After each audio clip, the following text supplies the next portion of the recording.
And finally, let's move on to the last sentence.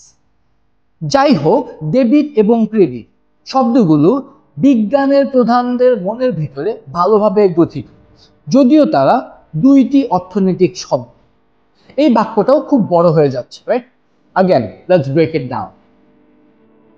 যাই হোক, debit এবং credit শব্দগুলো বিজ্ঞানের প্রধানদের মনের ভিতরে ভালোভাবে গঠিত।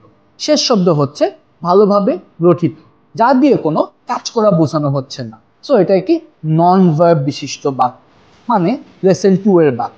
এন্ড লেসন 2 এর ফর্মুলা হচ্ছে আই অ্যাম ড্যাশ।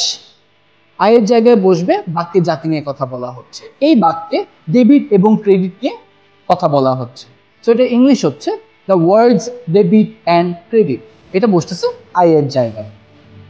এম ড্যাশের জায়গায় বসবে শেষে যে নন ভার্ব শব্দটি, সেটা ভালোভাবে গঠিত, যার ইংলিশ হলো আর ওয়েল গ্রেইনড। এম একাধিক যেহেতু শব্দের ব্যাপারে আমি বলছি, এই জন্য এমটা আর হয়ে যাচ্ছে। মনের ভিতরে ফর্মুলা এন দ্বারা আমরা শিখতে পারবো ইনটু দ্য মাইন্ডস। আর বিজ্ঞানের প্রধানদের একটু আগে আমরা ফর্মুলা এল থেকে শিখে আসছি, ইংলিশ হচ্ছে অফ সায়েন্স মেজর্স, ও ইংলিশ হচ্ছে অ্যাজ ওয়েল।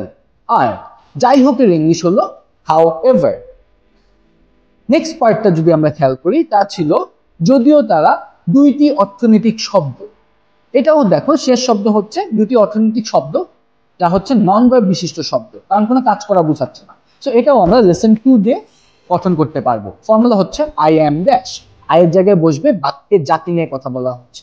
এই বাক্যে তারা নিয়ে কথা বলা হচ্ছে। তারা ইংলিশ হচ্ছে দে। আর এই জন্য এমটা আর হয়ে যাচ্ছে, ড্যাশের জায়গায় বসতেছে শেষের যে নন ভার্ব শব্দগুলো, সেটা, যার ইংলিশ হচ্ছে টু ইকোনমিক ওয়ার্ডস। দুইটি অর্থনৈতিক শব্দ, টু ইকোনমিক ওয়ার্ডস। আর যদিও ইংলিশ হচ্ছে অলদো। সো আমাদের সেন্টেন্সটি কি দাঁড়াচ্ছে? যাই হোক, ডেবিট এবং ক্রেডিট শব্দগুলো বিজ্ঞানের প্রধানদের মনের ভিতরে ভালোভাবে গঠিত, যদিও তারা দুইটি অর্থনৈতিক শব্দ।